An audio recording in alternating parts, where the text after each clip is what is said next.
Story 1. The Billboard That Knew. The billboard on Highway 40 showed my name in 40-foot letters. David Cooper will die at mile marker 247, and when I drove past it, the message changed to show updated mileage counting down, following me, and by mile marker 250, the billboard appeared every quarter mile, all showing the same message with decreasing numbers, and other drivers were pointing at them, seeing them too. And when I finally reached mile marker 247, the billboards showed new text.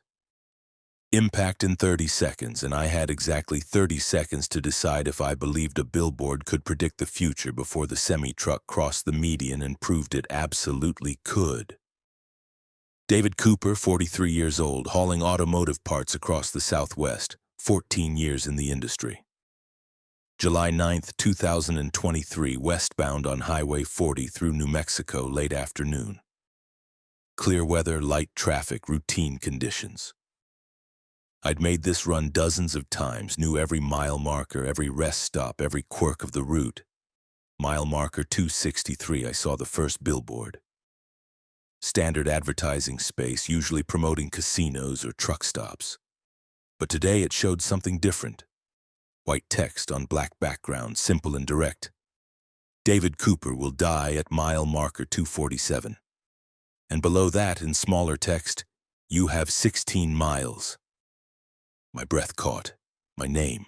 My actual name. Not a common phrase that happened to match, but my specific name displayed on a billboard in the middle of nowhere, New Mexico. I checked my mirrors, looked for cameras, for film crews, for some explanation. Nothing. Just empty desert and a billboard that knew who I was. I grabbed my CB. Breaker 19, anybody see that billboard back at mile marker 263, the one with the name on it? Static, then a voice. What billboard?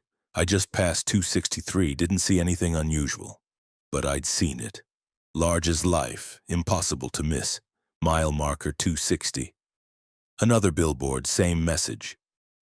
David Cooper will die at mile marker 247, you have 13 miles. The countdown had updated. I'd covered 3 miles and the billboard knew was tracking my progress, adjusting its warning accordingly. My hands tightened on the wheel. This was a prank. Had to be. Someone had hacked the digital billboards, was using GPS to track my truck, was displaying targeted messages. Cruel, illegal, but explainable. I could report it, get authorities involved, find whoever was responsible. But the billboards weren't digital. They were printed, physical, old-school advertising boards with paper posters, no screens, no electronics, no way to update in real time. Yet the mileage was changing, counting down with each billboard I passed. Mile marker 257. 3 billboards now, staggered along the roadside, all showing the same message. David Cooper will die at mile marker 247. You have 10 miles. The repetition made it worse, more insistent, like the highway itself was warning me, using every available surface to communicate impending death. I considered stopping, turning around, taking an exit to avoid mile marker 247 entirely. But curiosity and disbelief kept me driving. Billboards couldn't predict the future. This was coincidence, psychological manipulation, an elaborate hoax that would reveal itself as nothing.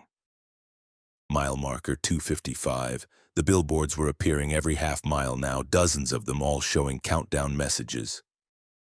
Other drivers were reacting. I could see them pointing, phones out, recording the impossible advertisements.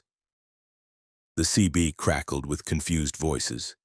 Is anyone else seeing these billboards about someone named David Cooper? They're everywhere, all saying the same thing. Someone's dying at 247? They were seeing it too. This wasn't hallucination or personal breakdown. The billboards were real, visible to everyone, warning the entire highway about my impending death. Mile marker 252. The message changed. David Cooper will die at mile marker 247. Cause, head-on collision. Time, 4:47 p.m. I checked my dash clock. 4:41 p.m. 6 minutes. The billboard was giving me a timeline now, specifying not just where but when, providing details that made the prediction feel inevitable. I slowed down, dropping to 45 miles per hour, trying to delay arrival at mile marker 247. If I could postpone reaching it past 4:47 p.m., maybe the prediction would fail, maybe I'd prove the billboards wrong. But at 45 miles per hour, I'd still reach 247 by 4:46 p.m. Not enough delay. I pulled onto the shoulder near mile marker 251, stopped completely. I'd wait here until 4:50 p.m., let the predicted time pass, then continue safely. The billboards couldn't account for me stopping, for me refusing to participate in the timeline they'd described.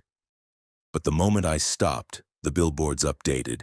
David Cooper will die at mile marker 247. Revised time, 5:03 p.m. If you stop, it takes longer but still happens.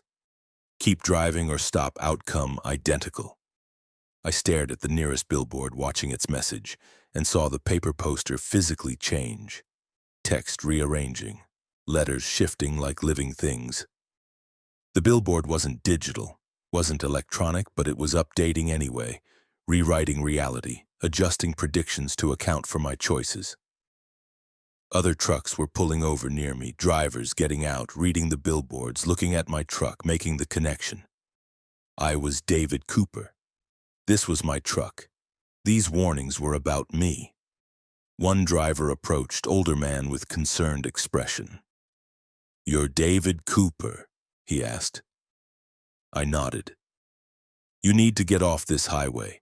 Take the next exit, get away from mile marker 247. Don't drive into the prediction." "The billboards say it doesn't matter," I said, pointing. "They updated when I stopped. They're saying it happens regardless."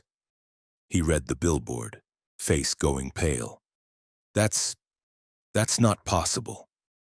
Billboards can't predict and adjust, can't track your choices. This is some kind of quantum shit, some probability manipulation." I got back in my truck, started driving again.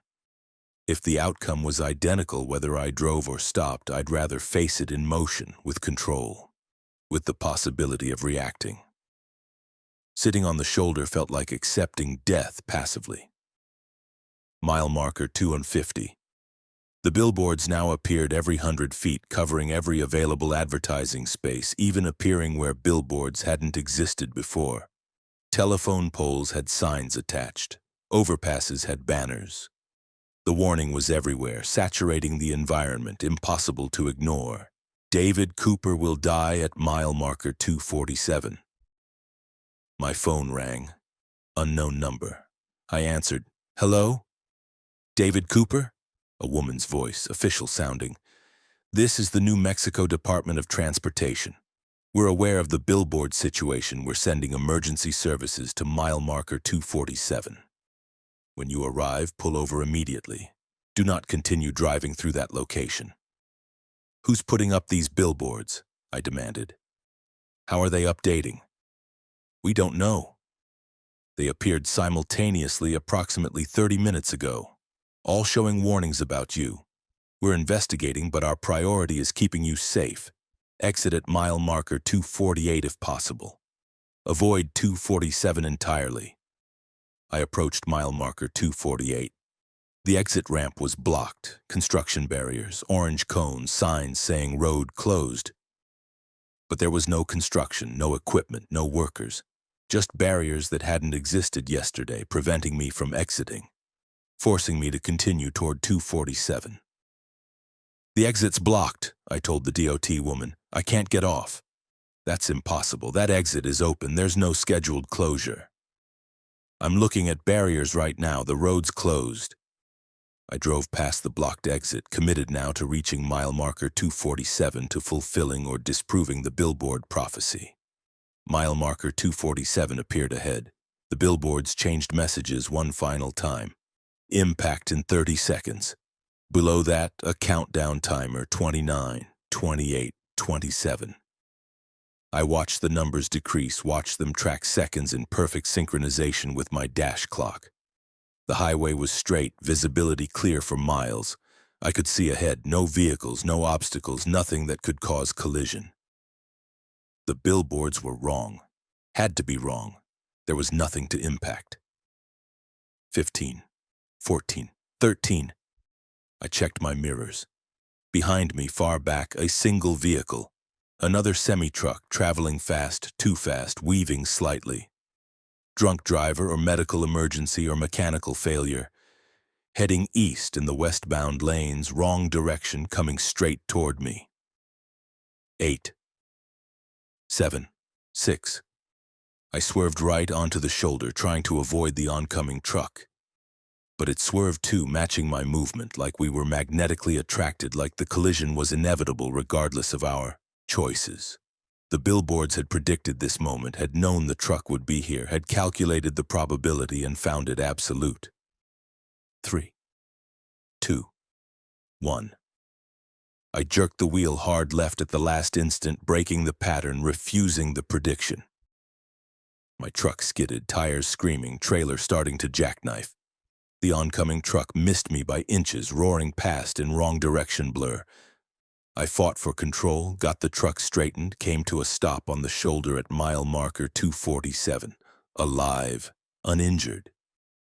The collision hadn't happened. The billboards were wrong. I sat shaking, adrenaline flooding my system, waiting for my heart rate to normalize. I'd beaten the prediction, had survived the moment the billboards said I'd die. They weren't infallible, weren't absolute, could be defied with last-second choices. Then I heard the impact. Behind me, back near mile marker 248, the sound of metal colliding, of vehicles crashing. I looked in my mirror, saw smoke rising, saw the aftermath of collision. The eastbound truck I'd avoided had continued on, had hit another vehicle, another truck, same model as mine, same color, same configuration. I got out, ran back toward the crash site. Emergency services were arriving, responding to the DOT call. The crashed truck was identical to mine, but the driver wasn't me. Couldn't be me. I was standing here alive, watching. But the other drivers at the scene were staring at me with confusion, with fear. One of them approached. "How are you here? You just died in that crash. We saw it happen. You were driving that truck." "No, I'm fine. I avoided the collision. That's someone else's truck." "That's your truck. Same number on the door, same license plate. That's you in the driver's seat." I looked more carefully at the crashed vehicle. Same number, same plates, impossible. I walked closer to the wreckage, saw through the shattered windshield the driver slumped over the wheel. Saw his face, my face. David Cooper, dead at mile marker 247, exactly as predicted. But I was standing here, alive, wasn't I? A paramedic approached me, started checking my vitals, asking questions. "Sir, you're in shock. You need to sit down. The collision was severe. You're confused." "I'm not confused. I avoided the crash. I'm fine." "Sir, you didn't avoid it. You were in it. That's your truck. He trailed off, looking at me strangely, then at the crashed vehicle, then back at me. "How are there two of you?" I looked down at my hands. They were translucent, slightly transparent. I could see through them to the pavement below. I wasn't solid anymore, wasn't fully physical. I'd died in the collision, but some part of me had continued, had split off at the moment of impact, had become ghost or echo or quantum possibility that refused to collapse.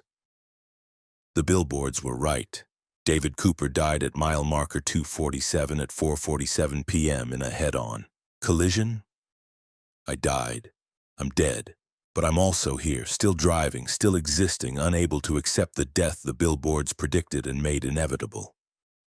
I walked back to my truck, the one I'd been driving, the one that wasn't crashed. It was fading, becoming transparent like me.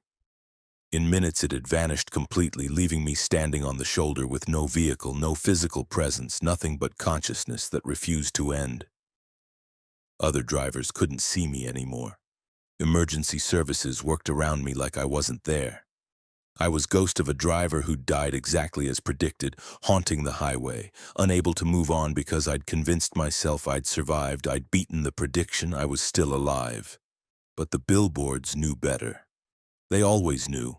They'd seen the outcome, the inevitable death, and no last-second swerve could change it. I died at mile marker 247. Everything after was just denial, consciousness echo, final moments of brain activity before complete shutdown. The billboards are still there, still visible to me. Now they show different messages. David Cooper died at mile marker 247. Current status: unresolved ghost, acceptance required for transition. I can't accept it, can't stop driving. I'm still here, still on Highway 40, still passing mile marker 247 over and over, trapped in the moment of death, unable to move beyond it. The billboards watch me, track me, update their messages to reflect my continued denial. If you drive Highway 40 through New Mexico, if you see billboards with warnings about specific drivers, about specific mile markers, believe them. Don't try to avoid the prediction. Don't think you can outsmart it. The billboards see outcomes that are already determined, events that have already happened, deaths that are already complete. I thought I survived, thought I was alive. But the billboards knew the truth. I died at mile marker 247, and everything after is just ghost refusing to recognize death, consciousness fading slowly, creating illusion of continuation while actually already ended. The billboard that knew, it knew I'd die. Knew I'd survive as echo, knew I'd be trapped here, driving forever, passing my death site repeatedly, never able to move on because I can't accept what the billboards knew from the beginning. David Cooper died. I'm just the part that doesn't know it yet. The ghost still driving, still denying, still trapped at mile marker 247 where the billboards were absolutely, inevitably, impossibly right. Story 2. The truck stop that aged backwards. I stopped for fuel at the Route 66 truck stop in Oklahoma, a place I'd visited monthly for 8 years, but this time when I came out of the bathroom, the building was newer, cleaner, staffed by younger versions of people I recognized. And when I checked the date on the receipt, it said 2015 instead of 2023, and I realized I was standing in the truck stop's past 8 years ago, watching my younger self walk through the door, and when I tried to leave, I discovered every exit led to an earlier year. The truck stop aging backwards, deconstructing itself, and I was trapped in reverse chronology, moving from 2015 to 2010 to 2005, getting younger with each backward year, losing memories with each regression, and eventually I'd reach the year before the truck stop was built, before I existed. And what happens to someone who ages backwards past their own birth? Melanie Briggs, 39 years old, hauling consumer goods along historic Route 66, 11 years experience. March 14, 2023.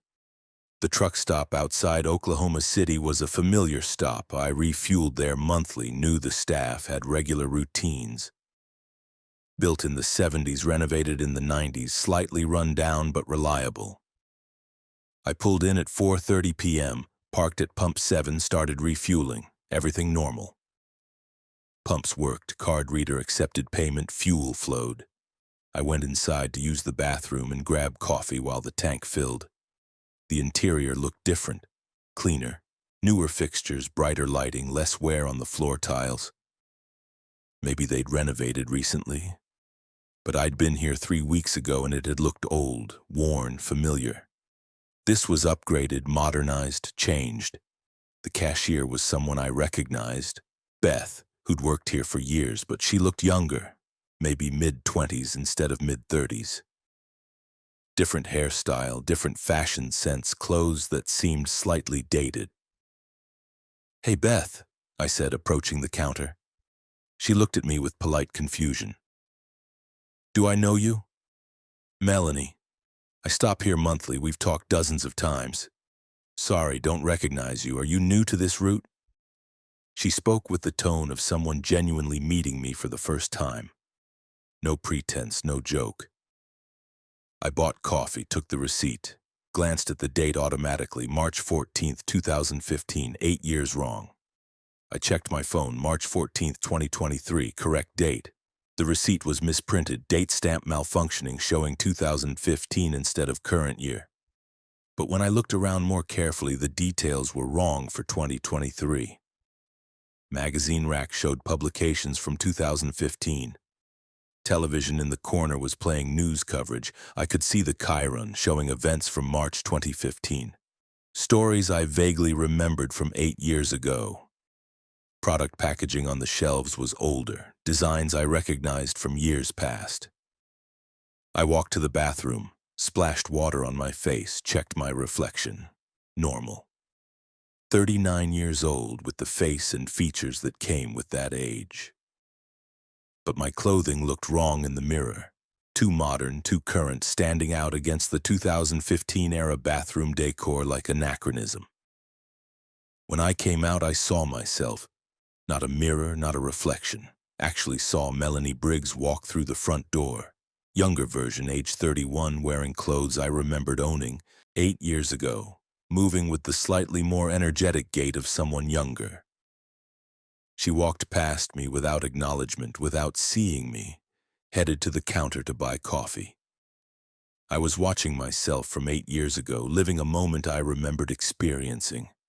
And I was standing here observing it from outside, from future that shouldn't be able to access past. I needed to leave.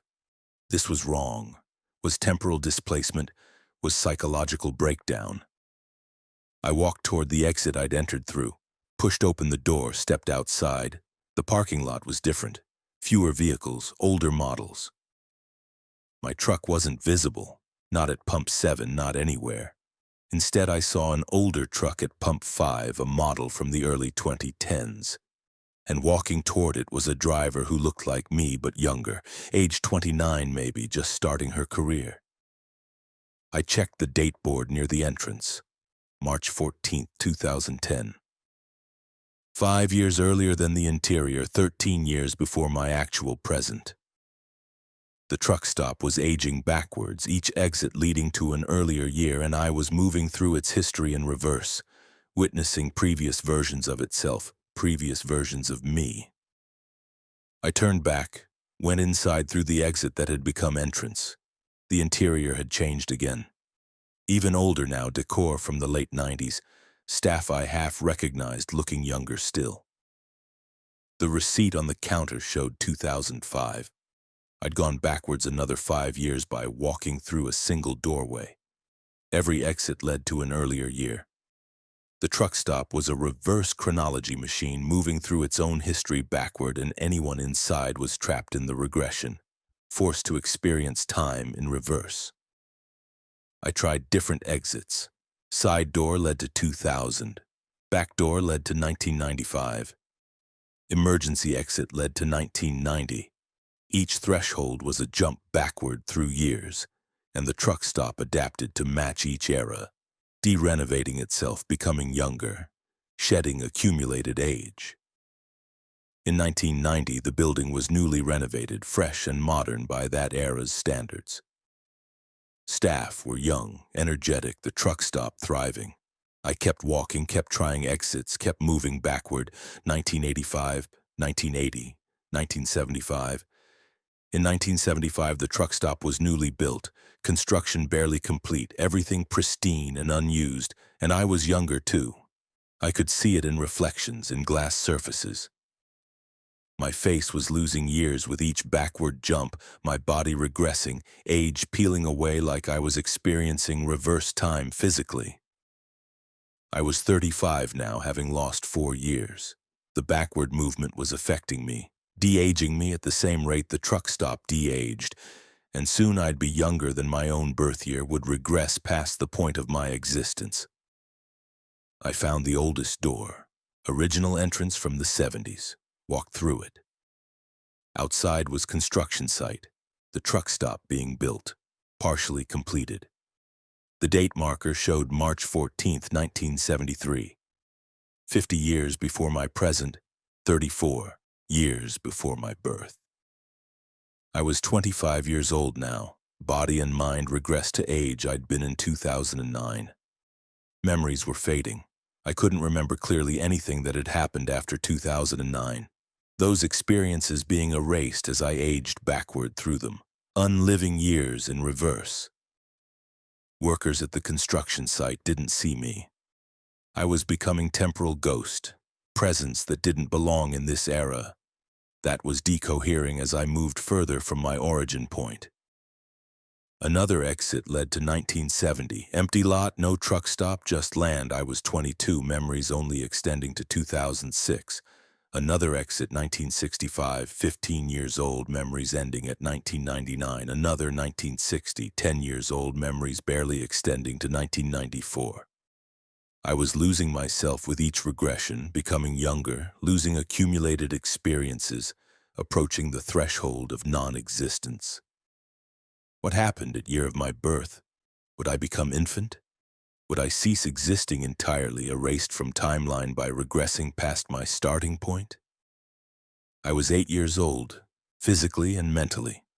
Couldn't remember my career, my adult life. Just vague awareness that I was supposed to be somewhere else, somehow older. 5 years old. Memories fragmentary, barely coherent. 2 years old. Thought difficult. Awareness fading. Infant. Pre-verbal. Just sensation, fear, confusion. I was gone. Had regressed past my 1968 birth, past the point where I existed, and consciousness stopped. Melanie Briggs ended, erased by backward time, by aging in reverse past origin point, but something continued. Some ghost of awareness, some echo that persisted even at zero age, even before birth. Floating in the not yet in the years before I existed, watching the truck stop, location age backward further. Empty plains, no buildings, no roads, just natural landscape. Native territory, untouched, pristine wilderness. Further back, 1700, 1500, 1000. The land aging backward toward geological timescales, toward eras before human habitation, before civilization, before species. And I was nothing now. Not even ghost. Just awareness without form, without time, existing in the space before existence. Watching reality age backward toward starting conditions, toward the moment before things began. The truck stop that aged backwards had taken me to the beginning, to the point before time started flowing forward, and I was trapped there. In the negative space, in the before times, unable to move forward, unable to age in correct direction, stuck in eternal regression. If you stop at that truck stop on Route 66, if you notice the interior looks wrong, looks newer than it should, leave immediately. Don't try different exits. Don't explore the temporal regression. Because each door leads to an earlier year, and eventually you'll run out of years. Will regress past your birth, past your existence, and become nothing, trapped in the time before you were possible. I'm still there, in the backwards place, in the years before I was born. No age, no body, just awareness, watching time flow in wrong direction. The truck stop continues aging backward, continues regressing, moving toward the moment before it was built, before the land existed, before anything existed. And I'm trapped in that regression, unable to age forward, unable to remember who I was, just consciousness fragment in the backwards time, the negative years, the eternal before. The truck stop that aged backwards. It took me back to nothing, and nothing is where I remain. Story 3. The horn that summoned. My truck's air horn stopped making sound and started summoning instead, and when I pressed it at mile marker 67 to alert a merging vehicle, something appeared on the roadside, tall, dark, watching. And when I used the horn again at mile marker 84, 2 of them appeared, and by mile marker 100 I understood that each horn press called these entities, these watchers, these things that didn't exist until the horn gave them form. And they were following my truck now, accumulating, a growing parade of summoned beings that matched my speed, matched my turns, got more solid with each mile. And I couldn't stop using the horn because traffic required it. Because highway driving demanded warning signals, and every necessary horn press added another entity to the procession. Another watcher to the accumulating crowd that was becoming too large to ignore, too substantial to dismiss, too present to survive. Thomas Klein, 52 years old, hauling freight across western states, 28 years experience. October the 2nd, 2022, northbound on US 95 through Nevada, afternoon driving toward evening. Light traffic, clear weather, standard conditions, mile marker 67. A car was merging poorly, drifting into my lane without checking blind spot. I hit the horn, standard warning. Done it 10,000 times in my career. But the horn didn't produce sound. Instead, I felt something shift, felt reality respond in wrong way, felt consequence ripple outward from the horn press. In my passenger mirror, I saw something appear on the roadside. Tall figure, dark against desert landscape, standing motionless, facing the highway. Facing me. It hadn't been there a second ago. I'd checked mirrors just before honking, seen empty desert. Now there was a figure, human-shaped but wrong in proportion, too tall, too thin, existing where nothing should exist. I checked the mirror again after passing. The figure was gone. No, not gone. Keeping pace with my truck, running alongside the highway at 70 miles per hour, maintaining exact speed, staying in peripheral vision. Impossible speed for anything human, but it matched me effortlessly, long limbs moving in rhythm with my truck's velocity. Mile marker 84. Traffic congestion, lane changes, someone cutting me off. I hit the horn twice, short warning blasts. Again, no sound, just that feeling of reality shifting, responding. In my mirrors, two more figures appeared on the roadside. Same dark shapes, same impossible proportions, same ability to match highway speeds. 3 total now, running alongside my truck, watching through my windows, keeping perfect pace. I tried the horn again, testing. Single tap, short press. 4th figure appeared immediately, summoned by the horn press, called into existence by the sound that wasn't sound. The horn had changed function, had become summoning mechanism instead of warning device, and each press manifested these entities. I stopped using the horn, drove in silence, avoiding situations that required warning signals. The 4 figures continued following, running alongside the highway, visible in mirrors and peripheral vision but disappearing when I looked directly. They stayed with me through miles of empty desert, patient escorts, waiting. Mile marker 119. Semi-truck drifted into my lane, forcing me to swerve or signal.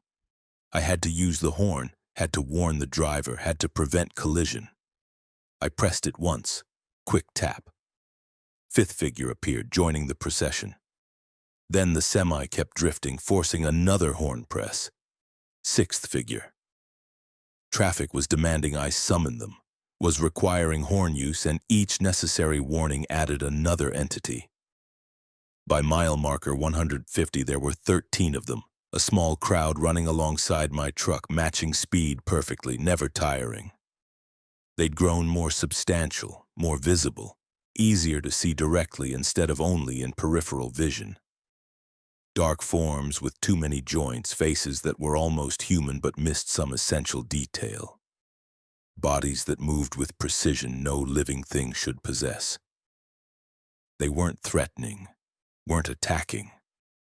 Just following, watching, accumulating.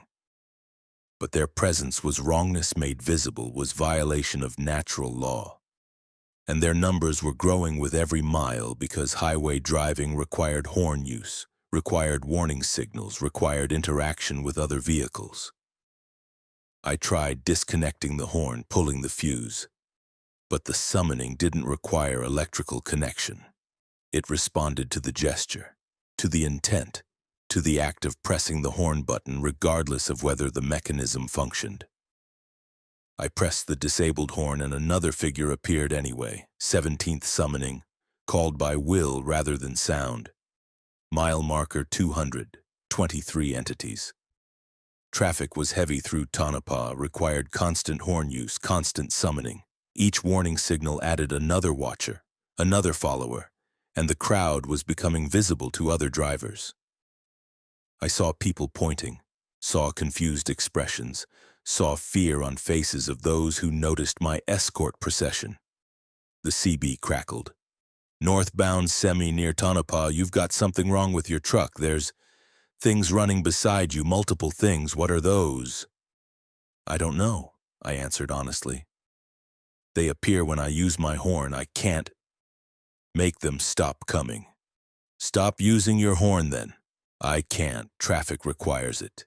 If I don't warn other drivers, I'll cause accidents. But every warning summons another one." Silence on the CB then. "That's... Jesus, there must be 30 of them now. They're covering the roadside. This isn't natural. You need to pull over, stop driving, stop using that horn." I pulled over near mile marker 215, hoping stopping would dismiss them. The entities stopped with me, perfect synchronization, forming a circle around my truck. 37 of them, all facing inward, all watching. Motionless now that I was motionless, mirroring my state. I sat in my cab, surrounded by things I'd summoned, trying to determine what they wanted, what they were. They didn't move without me moving, didn't exist without me calling them. They were dependent on the horn, on the summoning, on my continued pressing of the button that manifested them. A highway patrol vehicle pulled up, officer approaching carefully, hand on weapon, staring at the entities surrounding my truck. "Sir, step out of the vehicle."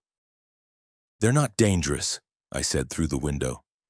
"They just follow, they match my movements." "Step out anyway. We need to assess the situation." I opened the door. The entities shifted, maintaining circle, adjusting positions to account for the open door. I stepped down. They stepped back proportionally, keeping distance constant. Everything they did was response, was echo, was mirror of my actions filtered through their alien geometry. "What are they?" the officer asked, voice tight with controlled fear. "Summoned things," my horn calls them. Each press manifests one. I've used the horn 37 times since mile marker 67, and now there are 37 of them. "Why are you still using a horn that summons whatever these are?" "Highway driving requires horn use. I can't safely operate without warning other vehicles. But every necessary warning creates another entity. I'm trapped in a loop. I need to use the horn for safety, but using the horn summons these things, and eventually there will be so many they'll cause the danger I'm trying to prevent." The officer studied the entities, counting them, confirming the number matched my stated horn uses. "This is beyond my jurisdiction. I'm calling for, I don't know what, specialists? This isn't covered in training." While he made calls, I noticed something. The entities were fading slightly, becoming less substantial. The oldest ones, the first few I'd summoned, were translucent now, barely visible. They had duration, had lifespan, and eventually they'd disappear. But I'd been summoning them faster than they faded, accumulating them, building the population faster than natural dissolution could reduce it. If I stopped using the horn entirely, waited for all of them to fade, I could reset to 0. But that required not driving, not participating in highway traffic, abandoning my career. Or I could continue driving, continue summoning, except that I'd always be followed by entity crowd, escorted by things I'd called into existence through necessary horn use. The officer returned. "They're sending someone from... Look, I don't fully understand the agency involved, but they deal with anomalous highway phenomena. Should be here in 2 hours. In the meantime, don't use that horn, don't summon any more." But traffic was building on US 95, vehicles passing us, and someone merged poorly, nearly sideswiped the patrol car. Instinct made me reach for the horn, made me press it in warning. 38th entity appeared, joining the circle, fresh and solid and permanent. "You just made another one," the officer shouted. "I can't help it. It's reflex, it's training, it's automatic response to dangerous driving situations." Over the next 2 hours, waiting for the specialists, I summoned 6 more entities. Each time someone drove dangerously near us, each time traffic required warning, my trained reflexes pressed the horn and manifested another watcher. 44 total now. Substantial crowd taking up significant roadside space. The specialists arrived. Government vehicles with no clear agency markings, personnel in unmarked uniforms. They studied the entities with scientific equipment, took measurements, confirmed the entities were real, physical, measurable. Confirmed they matched my horn press count. Confirmed the summoning mechanism. "You can't keep driving," the lead specialist said. "Each mile adds more summonings, more entities. Eventually you'll have hundreds, thousands, an army of these things following one truck. It's unsustainable." "What happens if I keep summoning them? If I just accept the escort, drive with them following forever?" "Unknown. They might become dense enough to affect traffic, to cause the accidents you're trying to prevent. Might reach critical mass and collapse into something worse. Might just continue accumulating until you're leading a parade of summoned entities across the country." "What if I stop using the horn entirely, let them all fade?" "The fade rate is slower than your necessary summon rate. You'd need to stop driving for weeks, maybe months, to fully deplete the population. And the moment you resume driving, you'd start accumulating again." They didn't have solutions, just observations, measurements, documentation of impossible phenomenon. They offered to confiscate my truck, to impound the horn to prevent further summoning. But the summoning didn't require the physical horn, I'd proven that. It required the intent, the gesture, the act of warning. As long as I was a driver, I'd summon them. I'm still driving, still using the horn when necessary, still summoning entities with each press. The population stays around, 50 now. I summon approximately as fast as they fade, maintaining equilibrium. 50 dark watchers following my truck at all times, matching my speed, escorting me through highways, visible to everyone, undeniable reality. Other drivers give me space, avoid my truck, don't want to be near the entity escort. Police know me, track me, monitor the population size, make sure it stays stable. I'm allowed to drive as long as the summonings don't exceed fade rate, as long as I don't accumulate beyond manageable numbers. But every horn press still summons, still manifests, still calls another entity into existence, another watcher to join the procession, and I can't stop pressing the horn because traffic requires it, because safety demands it, because driving is warning and warning is summoning, and summoning is the price of using highways while possessing a horn that changed function from sound to manifestation. The horn that summoned.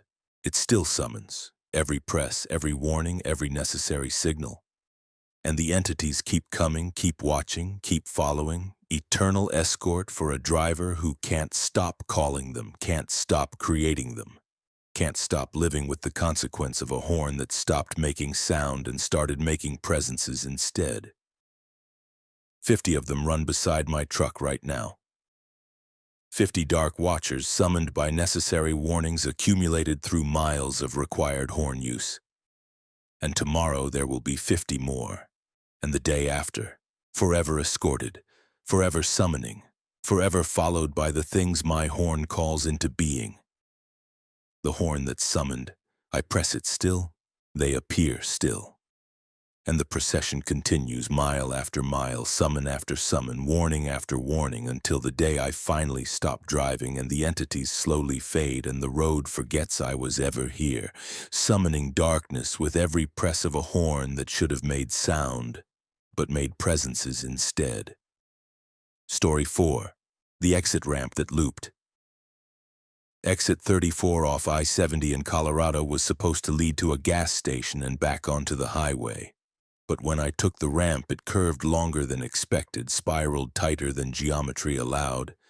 And when I completed the loop, I was back on I-70, having somehow covered 200 miles instantly, leaping forward through distance without experiencing the travel. And every exit I took created another loop, another spatial jump. And I was covering impossible distances with each spiraling ramp, crossing the country in hours instead of days.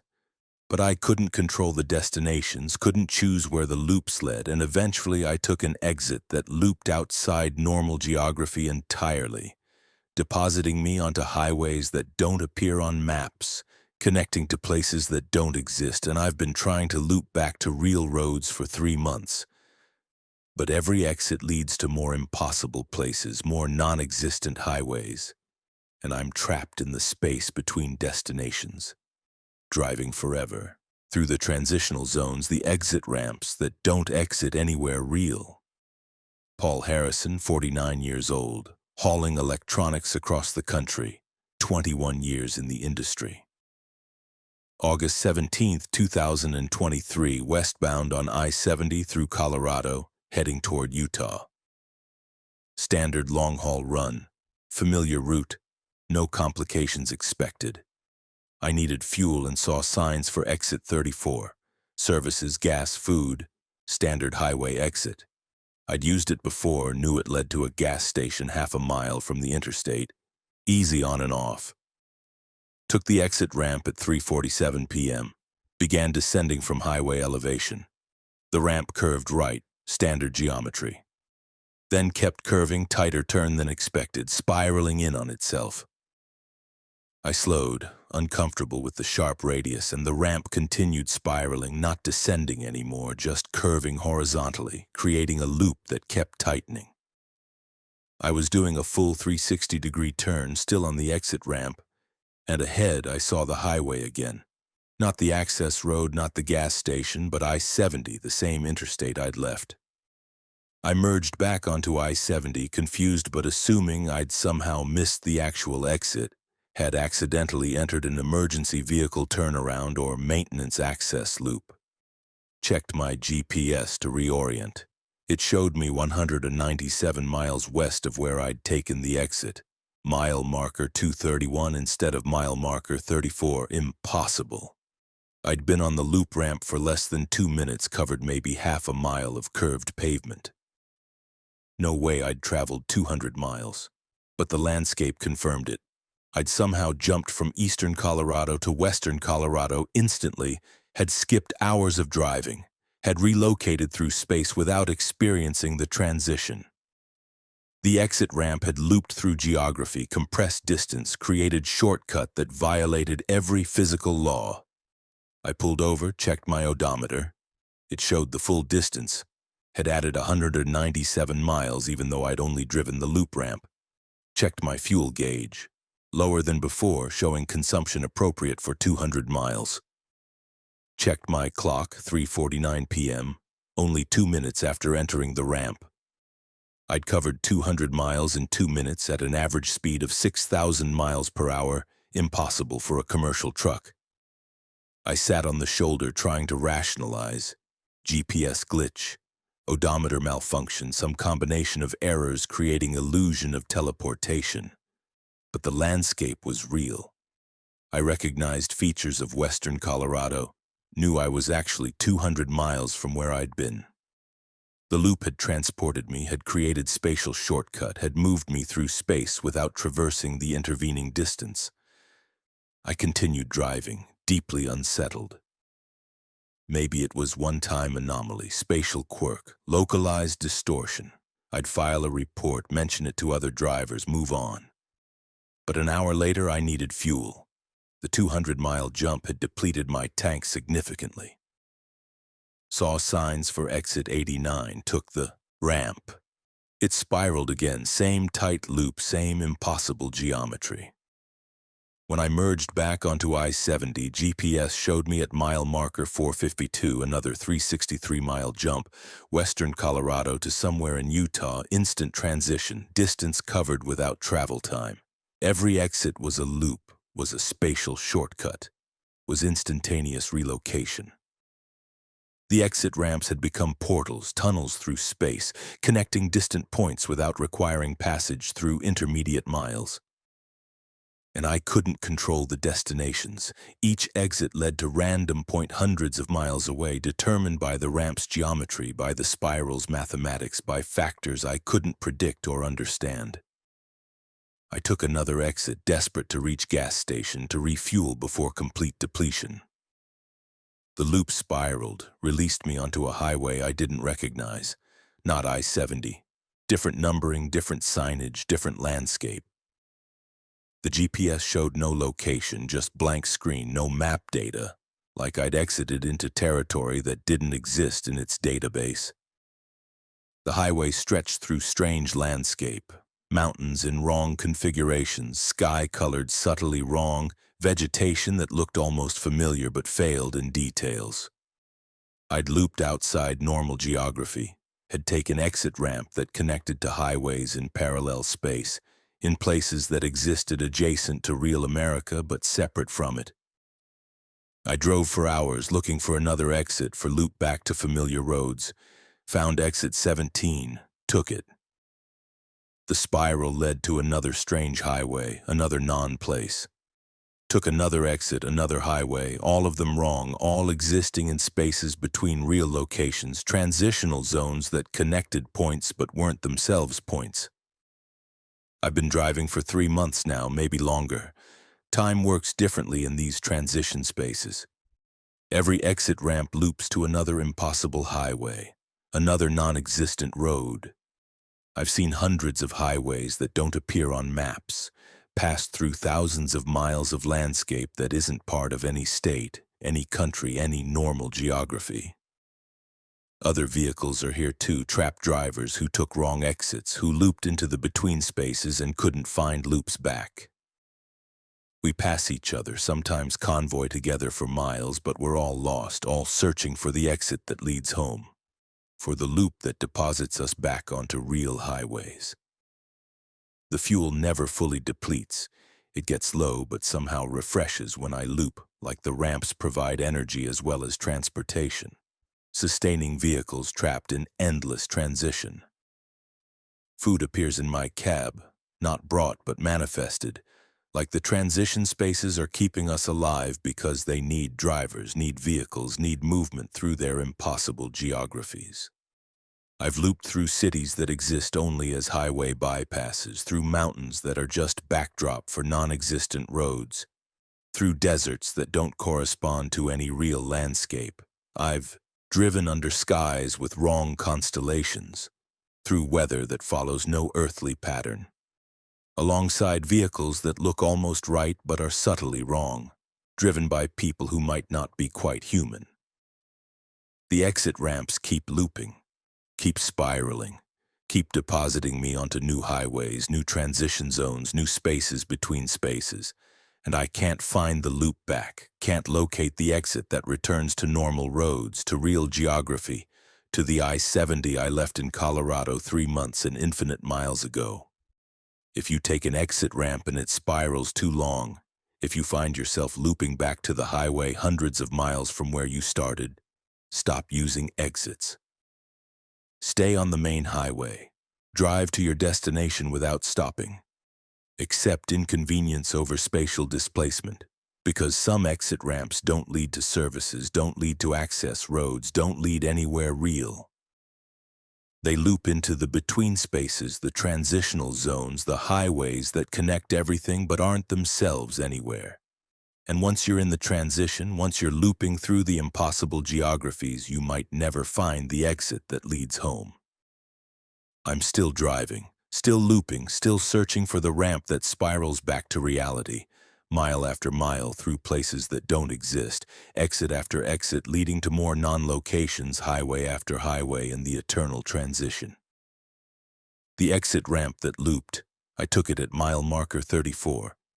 And I've been looping ever since, trapped in the spiral, covering infinite distance while going nowhere, existing in the space between departure and arrival where the roads themselves are the only destination. Maybe I'll find the right loop eventually. Maybe one of these infinite exit ramps will deposit me back onto I-70, back into Colorado, back into the geography I left. But after 3 months of looping, after thousands of exits that led nowhere real, I'm starting to suspect the transition spaces are permanent, that drivers who loop into them don't loop out, that the ramps spiral forever through places between places and never return to anywhere that exists on actual maps. I'm still trying, still taking exits, still hoping each loop will be the one that brings me home. But the highways stretch on, endless and wrong, and the exit ramps just keep spiraling, keep looping, keep depositing me into more spaces between spaces where roads exist but destinations don't. The loop continues. The exits lead nowhere. And I drive through forever, trapped in the spiral, the eternal transition, the space between leaving and arriving where some drivers get lost and never return to anywhere real. Story 5. The CB radio that broadcast last words. The CB radio in my truck started transmitting final messages from dying drivers, last words spoken before fatal accidents, and when I responded, the voices would pause mid-sentence and ask, "Who's listening?" And I'd hear my own voice from the future, answering, warning me about the accident I hadn't had yet, about the collision that would kill me in 3 days. And every conversation was death preview, final transmission from drivers who'd stopped existing. And eventually I heard myself speaking, heard my final words broadcasted to past me, and I had 72 hours to change the future the CB had recorded. 72 hours to avoid the death that had already been transmitted. But the CB kept broadcasting it, kept reminding me of the words I'd speak while dying. And every hour the playback got clearer, more certain, more inevitable, and now I'm driving toward that accident knowing exactly what I'll say when it happens. Knowing my final words because they've already been transmitted backward through time to warn me, to give me chance I won't take, to broadcast death that's already complete even though I'm still alive experiencing the hours before it occurs. Robert Hayes, 41 years old, hauling industrial equipment cross-country, 13 years experience. November 29th, 2022, eastbound on I-80 through Nebraska, late evening shifting into night. Standard drive, normal traffic, everything routine. The CB crackled at 11:47 p.m. Voice came through, panicked. "This is Ghost Rider on I-80 eastbound. Jackknife, can't recover, going off-road." Static. Silence. Then impact sounds, metal crushing, glass shattering, transmitted clearly through the CB frequency. Then nothing. I keyed my mic. "Ghost Rider, this is Night Owl. What's your position? Do you need assistance?" Long pause. Then the voice returned, confused. "Who's listening? How are you hearing this? This transmission is..." More static. Then, "This is my final, I'm not supposed to..." Connection died completely. I checked the CB channels, scanning for more information. Channel 19 was clear, no distress calls, no accident reports. I'd heard someone dying, heard their final transmission, but there was no corresponding accident, no emergency, no context. The CB crackled again 20 minutes later. Different voice, older man. "This is Iron Horse, westbound on I-70 through Kansas. Brake failure, can't slow down, approaching curve at mile marker 84, too fast." Impact sounds, screaming, silence. I transmitted, "Iron Horse, do you copy? What's your status?" Same confused pause. "Someone's listening, but this is my last, I'm already gone. How are you hearing me after..." Transmission ended. They were final words. Last transmissions from dying drivers, broadcast backward through time, reaching me before or after the accidents occurred, existing as ghost signals on CB frequencies. I was hearing death previews, audio from futures or pasts where drivers didn't survive. The pattern continued through the night. Every 20 to 40 minutes, a new transmission. Final words from drivers in their last moments. Different voices, different locations, all ending the same way. Impact, silence, confused questions when I responded about who was listening and how I could hear transmissions that shouldn't be receivable. Around 3 a.m. I heard a voice I recognized. My own. "This is Night Owl, eastbound on I-80 through Iowa. Vehicle crossed median, head-on collision imminent, no time to..." Impact.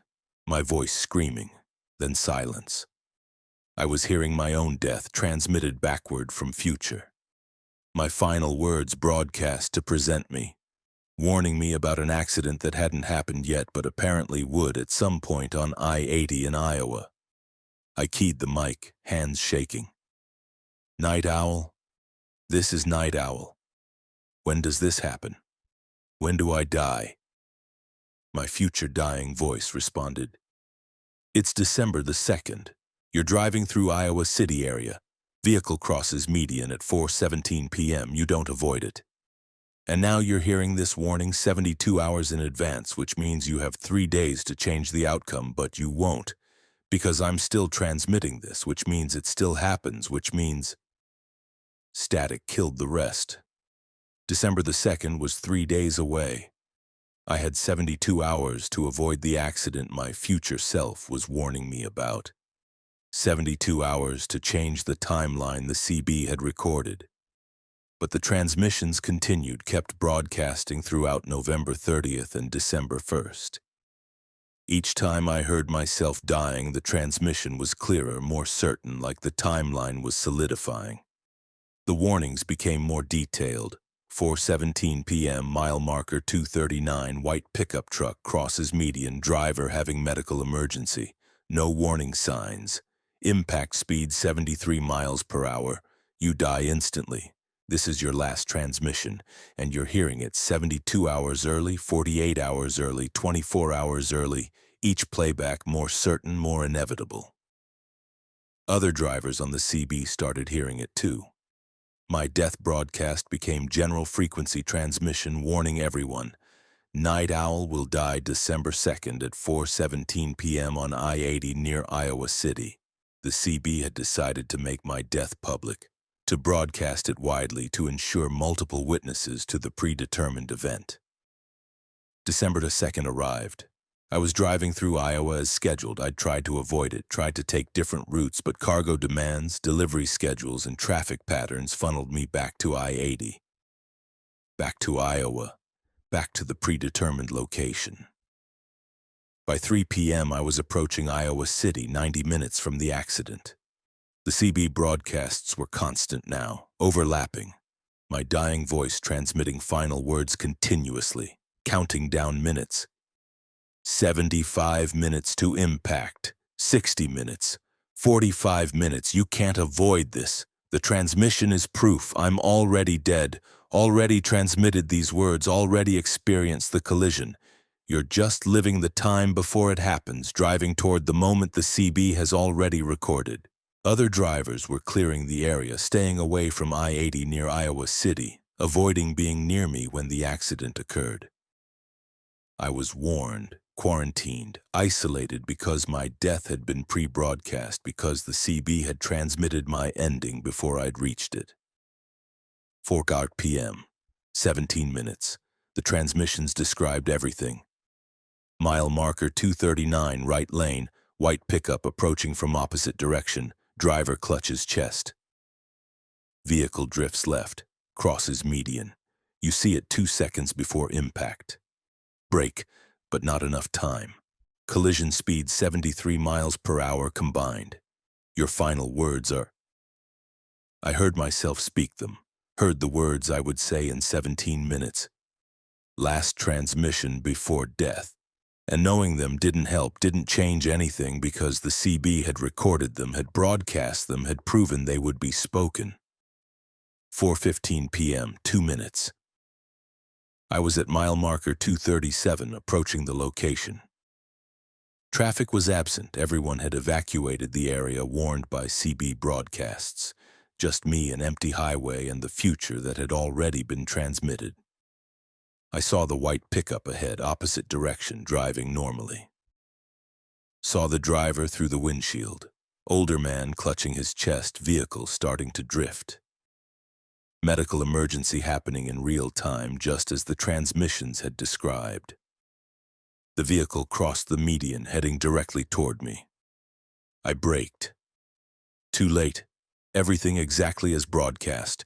Impact at 73 miles per hour, combined speed, metal crushing, glass shattering, and I heard myself transmitting, Heard my final words broadcast live.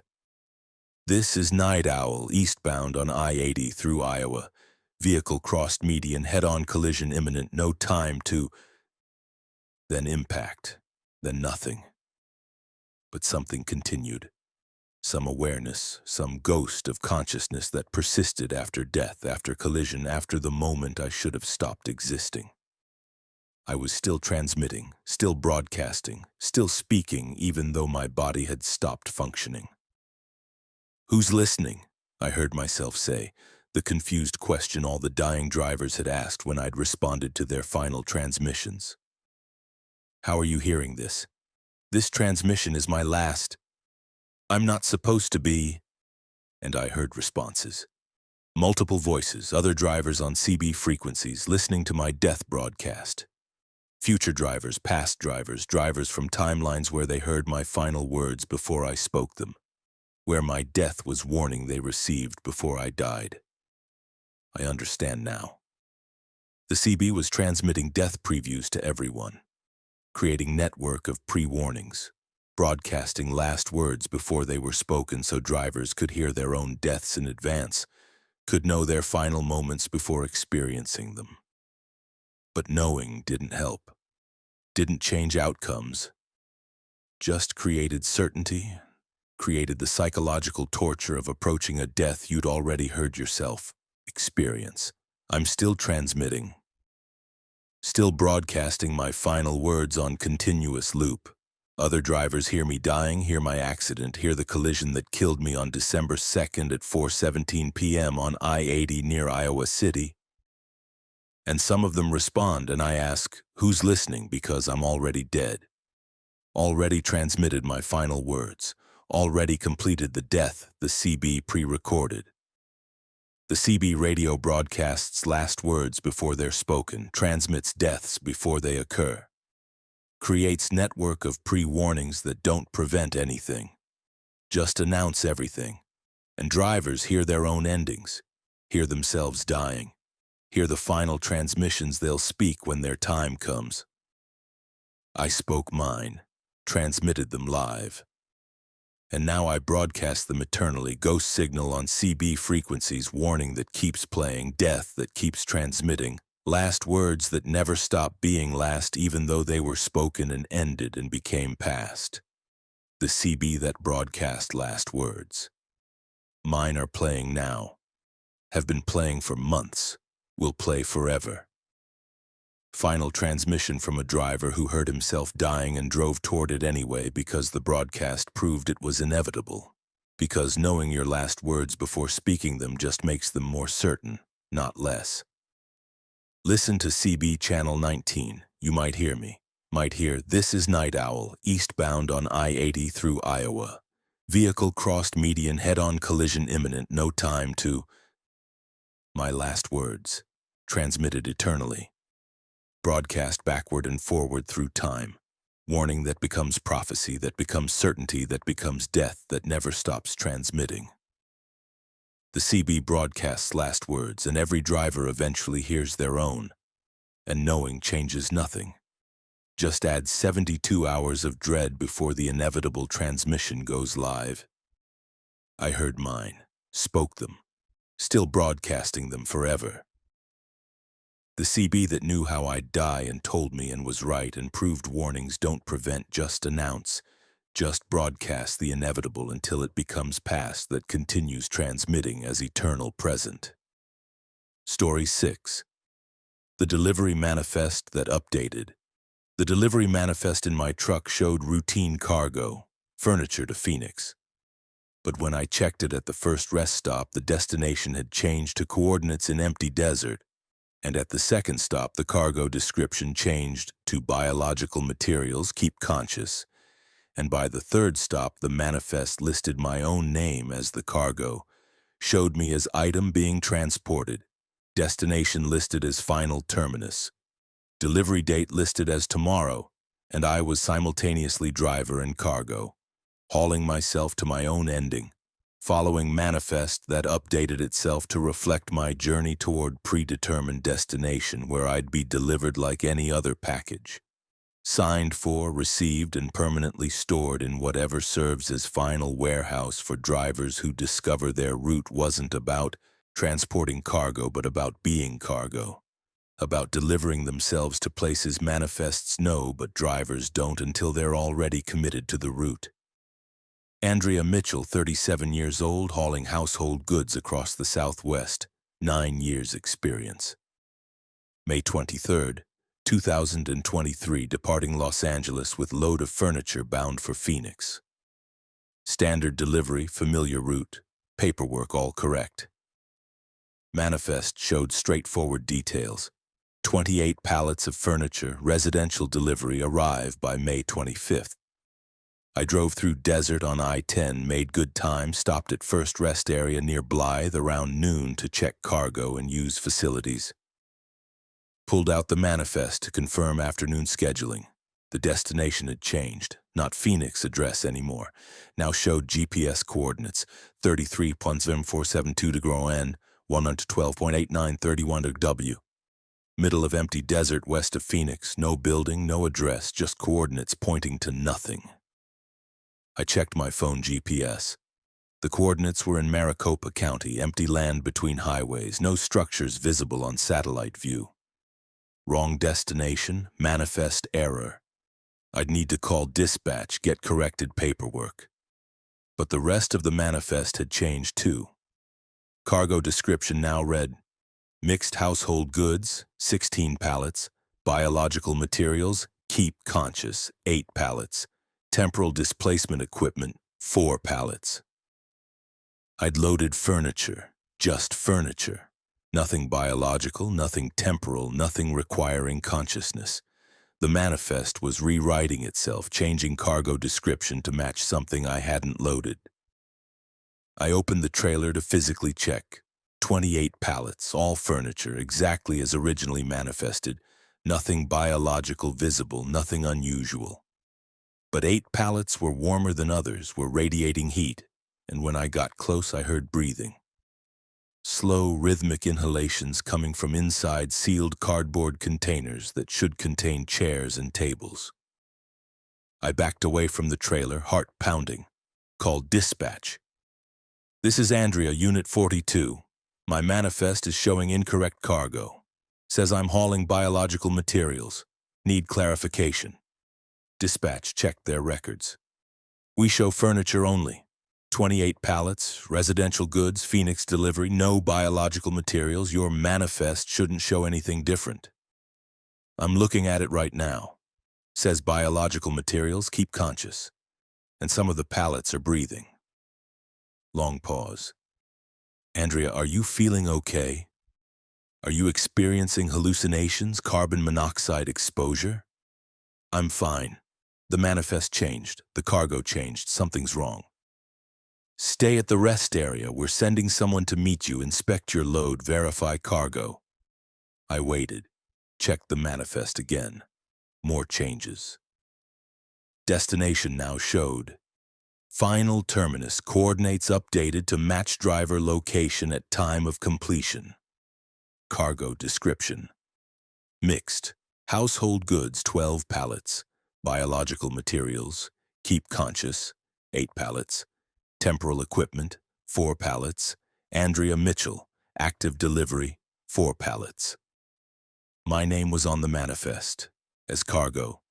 4 pallets designated as me, as Andrea Mitchell listed alongside furniture and biological materials.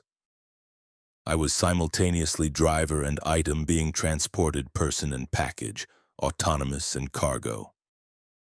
I checked the trailer again. 4 pallets at the rear had changed, weren't furniture anymore. Were containers sized for human transport, labeled with my name, with my physical description, with delivery instructions. Handle with care. Subject must arrive conscious. Final destination to be revealed upon approach. I ran back to my cab, locked the doors. This wasn't possible. Cargo didn't transform, manifests didn't update themselves. My name shouldn't be on shipping documents as item being delivered. But the evidence was undeniable.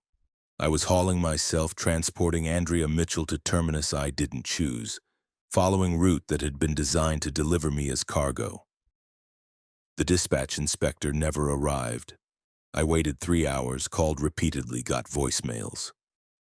Eventually, I had to decide, abandon the truck and cargo or continue driving, follow the manifest to whatever destination it was updating toward. I chose to drive, couldn't explain abandonment, couldn't justify leaving truck and cargo in rest area. I'd follow the route, see where the coordinates led, find answers at the destination. The manifest updated at every stop. Next rest area, it showed. Andrea Mitchell, active delivery, 8 pallets. Biological materials. Keep conscious, 8 pallets. Temporal equipment, 8 pallets. Furniture, 4 pallets. I was increasing, taking up more pallets, more space, becoming larger portion of the cargo with each mile. By the 3rd stop, entire manifest read, Andrea Mitchell, active delivery, 28 pallets. Destination, final terminus. Arrival, May 25th, 4:17 p.m. Delivery signature required. Driver and cargo must arrive simultaneously for valid receipt. All 28 pallets were me now. The furniture had transformed completely, had become human transport containers, all labeled with my name. And the manifest specified I had to arrive simultaneously as driver and cargo, had to deliver myself while being delivered, had to be both transporter and transported. I drove to the coordinates. Empty desert. No buildings, no people, just dirt and scrub and Arizona wasteland. But as I approached, a structure became visible. Not built, manifested, appearing as I got closer like it existed only for me. Only at the moment I arrived.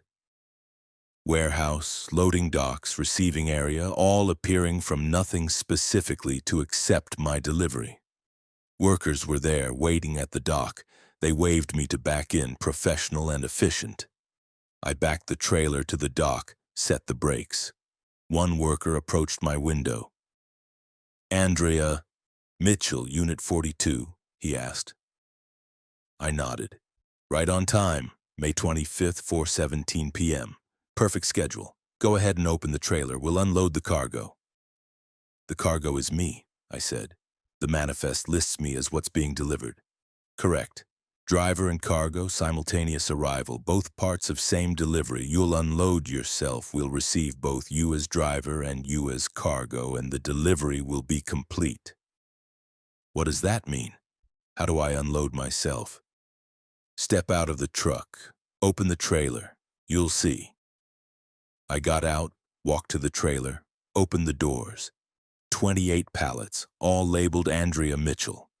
And inside the containers, visible through gaps in packaging, were versions of me, sleeping or unconscious, identical copies. Andrea Mitchell replicated 28 times, all being delivered to this terminus. They're you from different decision points, the worker explained. Every time you face choice about continuing this route or abandoning it, you split. Some versions abandoned, some continued.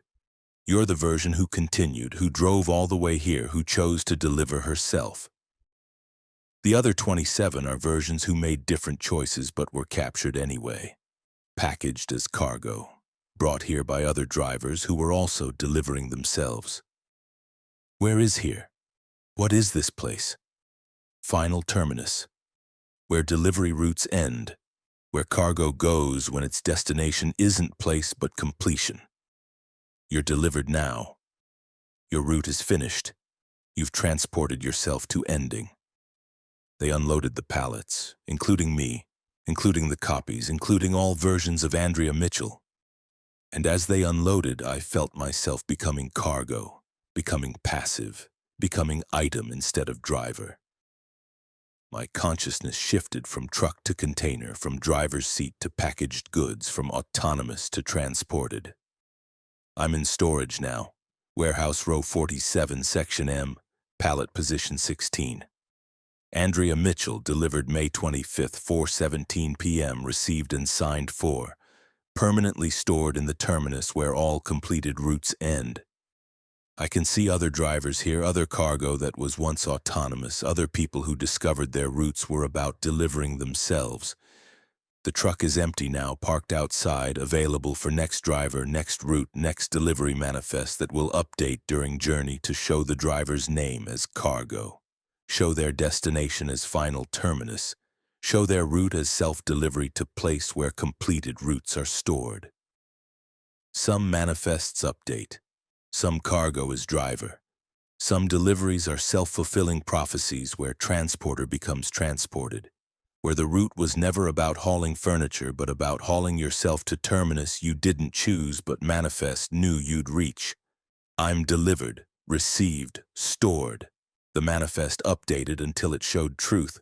Andrea Mitchell wasn't driving cargo, was being cargo, was transporting herself to warehouse where drivers become inventory, where people become pallets, where the final terminus receives everyone who completes their route. The delivery manifest that updated. It updated until I was the cargo. And now I'm delivered, warehoused, permanently stored in the place manifests point toward when they stop listing destinations and start listing completions. Row 47, Section M, Pallet 16, that's where I am, where I'll remain. Delivered cargo in the warehouse where all routes end and all drivers become inventory and all manifests finally stop updating because the delivery is complete and the driver has become the package they were always meant to deliver, themselves to their own ending, manifested and received. Story 7. The Rain That Fell Upward. The rainstorm on Highway 20 through Oregon started normally, drops hitting windshield, wipers clearing water. But somewhere near milepost 78 the rain reversed direction, began falling upward from the road surface into the sky. And when I stopped to investigate, I saw water flowing wrong, puddles draining upward into clouds, and gravity had inverted for precipitation only, creating rain that fell from ground to sky while everything else obeyed normal physics.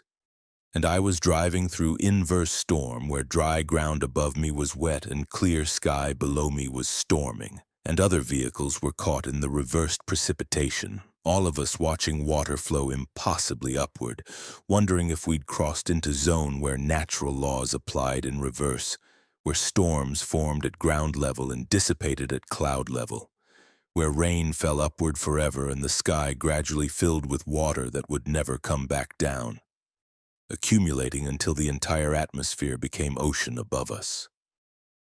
Daniel Cortez, 33 years old, hauling timber products through the Pacific Northwest, 7 years experience. April 11th, 2023, eastbound on Highway 20 through Oregon, afternoon driving through spring rain. Standard conditions, moderate rainfall, decent visibility, roads wet but manageable. I'd driven through thousands of rainstorms, knew how to handle weather. Near milepost 78, something changed. The rain hitting my windshield started moving wrong. Drops that should run downward began flowing upward, climbing the glass toward the roof, not blowing upward from wind. Falling upward, rising against gravity, ascending from road surface back into sky. I hit the wipers, clearing away the upward flowing water. More rain appeared, but it was rising from the hood, droplets emerging from pavement and metal surfaces, traveling upward to join clouds above. The normal downward rain had stopped completely. Only upward rain remained. Precipitation reversed, gravity inverted for water only. I slowed to 30 miles per hour, trying to process what I was seeing. Ahead of me, other vehicles had stopped, drivers getting out to investigate. I pulled over, got out. The rain was definitely flowing upward. I could see streams of water rising from puddles, see droplets ascending from my truck's surface, see the road drying as moisture evacuated upward into atmosphere. Other drivers stood in the reversed rain watching water flow wrong. One woman held out her hand, palm down. Rain hit her palm from below, rising upward, striking the underside of her hand before continuing skyward.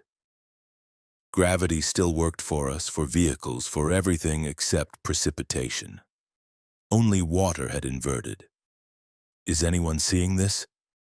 A driver, maybe 50 years old, voice tight with disorientation. Rain doesn't fall upward, this isn't possible. But it was happening. The storm was reversing, draining from ground to sky. And above us, the clouds were growing darker, heavier, accumulating water that couldn't fall back down, filling with moisture that ascended endlessly. The atmosphere was becoming saturated, heavy with water that had nowhere to go except up into higher altitudes where it would eventually freeze or compress or overflow. I looked at my phone, tried to check weather reports. No signal. The reversed rain was interfering with communications. Water ascending through the air was disrupting transmission frequencies. Radio in my truck was dead. CB was static.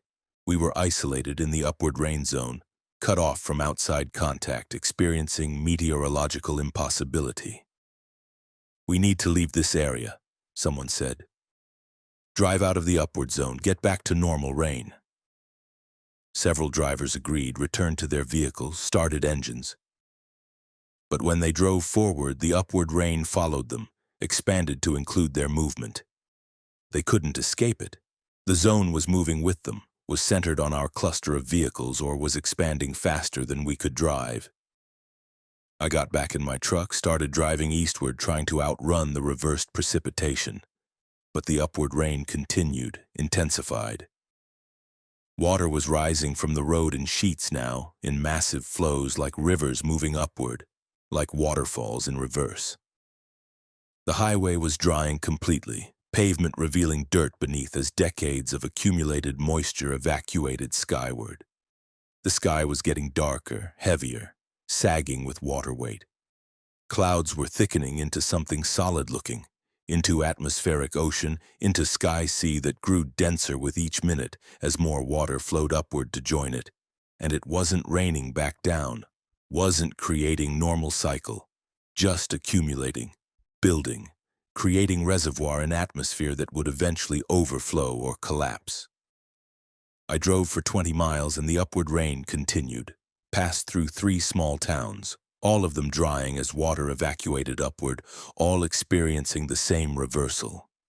Cars parked on streets were bone dry, water having risen from their surfaces. Fire hydrants were flowing upward, shooting streams skyward. Rivers were running in reverse, water leaving, riverbeds and ascending into clouds.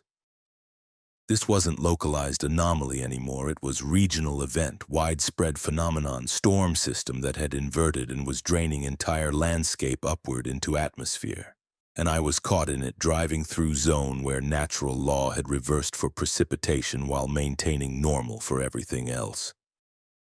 My fuel gauge was dropping unusually fast. I checked. Fuel tank was venting. Gasoline vapors rising upward, evaporating faster than normal because the upward flow affected all liquids, not just water. Oil, fuel, hydraulic fluid, anything liquid was experiencing reverse gravity, was trying to flow upward, was being pulled toward sky. By milepost 120, my truck was running rough. Fuel system couldn't maintain pressure when fuel wanted to flow upward instead of down to the engine. Other vehicles were experiencing same problems. Trucks and cars stalling, engines dying, fluid systems failing as liquids evacuated upward. I pulled over near a rest area that was completely dry, its parking lot cracked and desiccated, water fountains running upward in thin streams. Got out, looked up at the sky. It was oceanic now, dark blue-black with water saturation hanging heavy above us, and I could see movement in it. Currents, flows, weather patterns forming in atmospheric water, creating sky ocean that was alive with hydrological processes. And things were moving in it, not fish, not birds, something else, entities that existed in the sky ocean that had evolved or manifested in the accumulated water that swam through clouds like water was their natural medium. I could see shapes, silhouettes, things gliding through atmospheric currents, hunting or migrating or just existing in the new environment. The upward rain had created new ecosystem, had transformed sky into ocean, had filled atmosphere with water that brought life with it. Organisms from some other place or state that could exist in airborne water but not in fallen water. Things that lived in clouds and rain and were now thriving in the reversed storm. Other drivers saw them too. Pointed upward, watched shapes move through sky-ocean, tried to identify what they were. Some looked aquatic, fish-like silhouettes. Others looked more alien, geometries that didn't match any known life form. All of them swimming through sky like it was sea. The upward rain started to slow, not stopping but decreasing in intensity. The ground had given most of its water already, had dried thoroughly, had contributed all available moisture to the sky ocean. Only residual water remained, vapor, humidity, trace amounts that continued ascending but didn't dramatically increase the atmospheric accumulation. And then the sky ocean started to fall, not as rain, as ocean. The entire accumulated mass of water collapsed at once, billions of gallons dropping simultaneously, sky ocean becoming sky tsunami, atmospheric sea crashing down onto landscape in single massive wave. I ran for my truck, started engine, drove as fast as possible away from the wave, but it was too large, too fast, too total. The sky ocean fell across hundreds of miles simultaneously, cascading downward, reclaiming the ground it had evacuated, returning in catastrophic flood that swept away vehicles, buildings, roads. I was caught in the wave, truck submerged in falling ocean, swept along in current that was sky and water mixed, that carried the sky creatures with it, that brought atmospheric life down to ground level where it thrashed and died. Unable to survive in fallen water, only able to live in airborne water, in the sky ocean that had briefly existed before collapsing. The truck filled with water, cabin submerged, and I held my breath, waited for the wave to pass, hoped I'd survive the falling ocean. Minutes passed, lungs burning, and finally the water receded, drained away, left me in my flooded truck surrounded by devastation. The upward rain had ended. Sky ocean had fallen. Normal precipitation patterns were resuming. Downward rain, ground-level water, conventional meteorology. But the landscape was transformed, scoured by the falling ocean, littered with sky creatures that had died in the descent, changed fundamentally by the storm that had inverted and reversed and accumulated before collapsing. I'm still cleaning water from my truck's cab, still draining the systems, still trying to repair damage from submersion in falling sky ocean. Other drivers report similar experiences. Upward rain in Oregon, in Washington, in Idaho, all draining into sky oceans that eventually fell, all creating temporary atmospheric seas that brought alien life before collapsing catastrophically. The meteorologists have no explanation.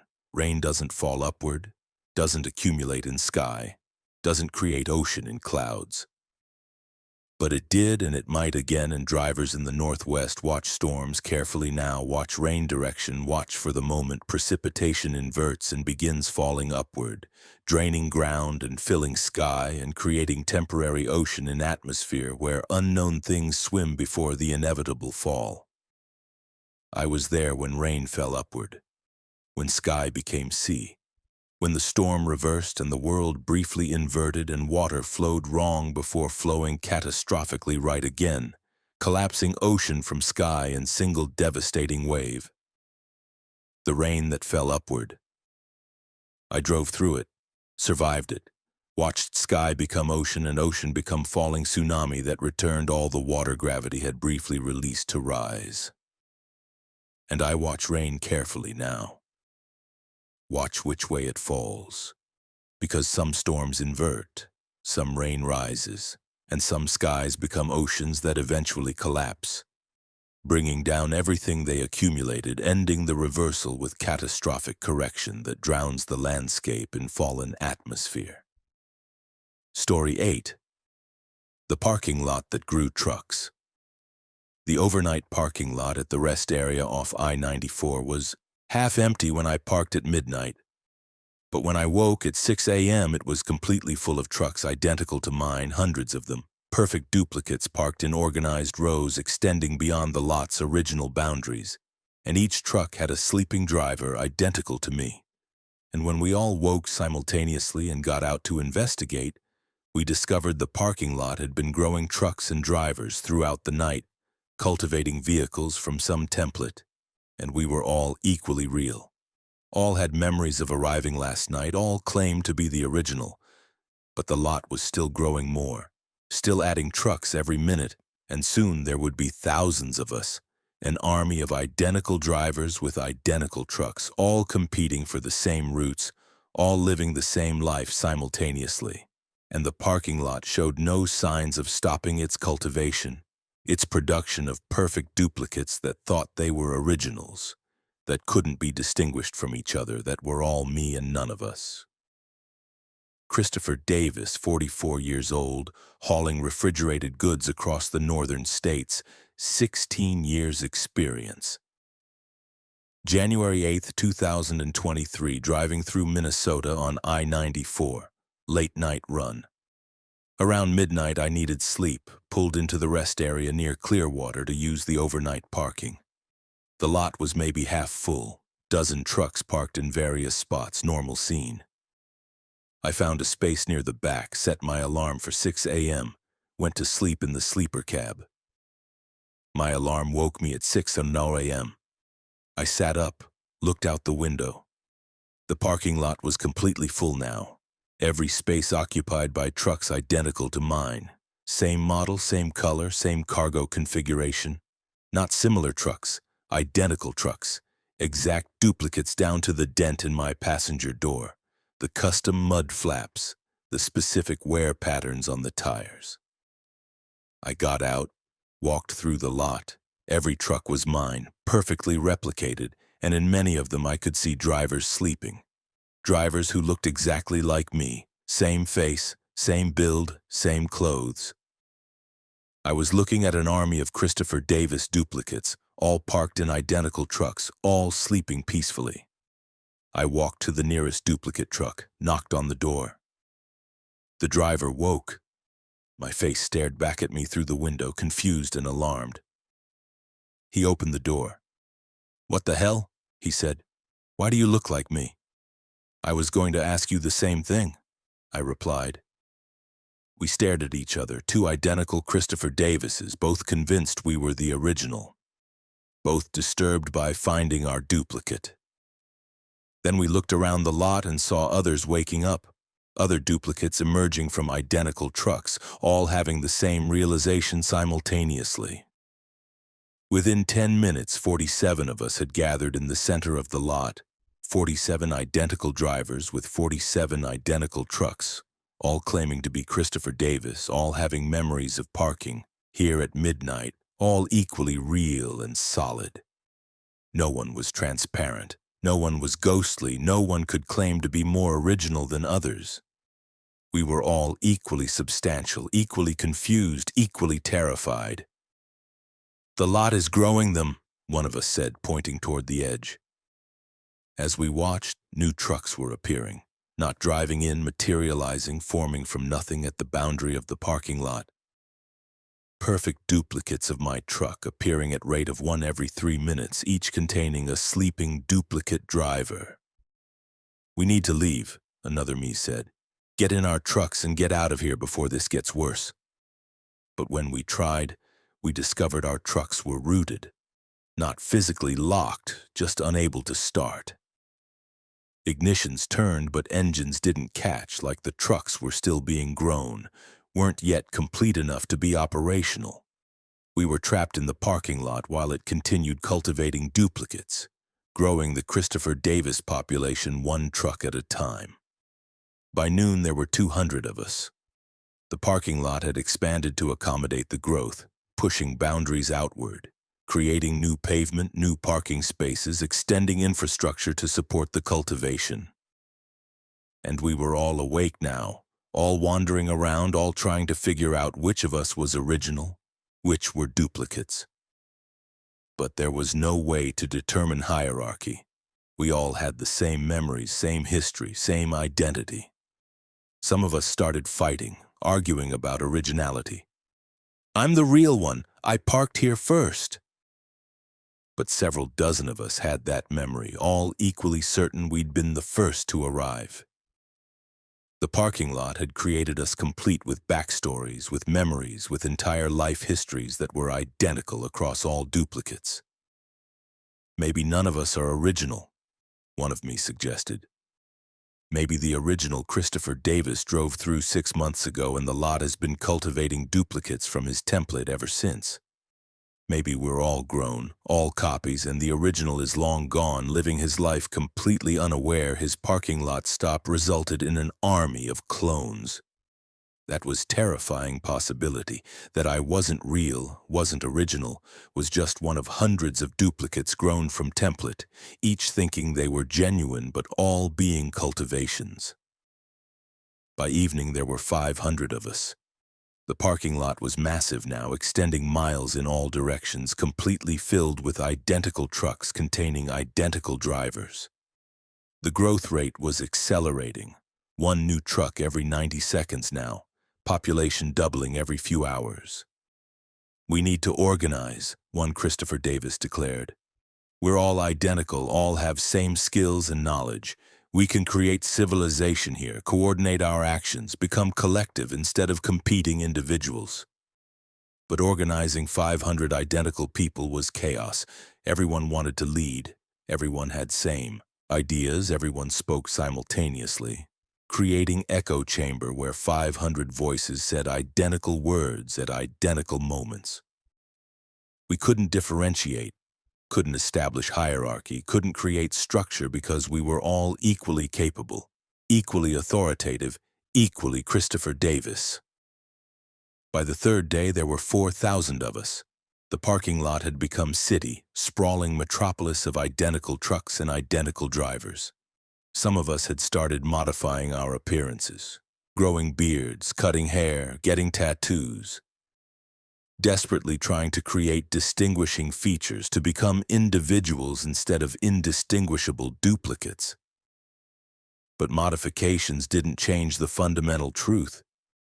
We were all Christopher Davis, grown from template, cultivated by parking lot that showed no signs of stopping.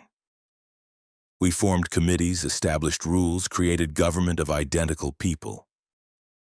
Districts were assigned. Each Christopher Davis got number, became Christopher Davis 1, Christopher Davis 2, up through Christopher Davis 4,000 and continuing to climb as the lot kept growing. I was Christopher Davis 341, not original, not special, just one of thousands, distinguishable only by number. My truck was truck 341, parked in District 17, row 42.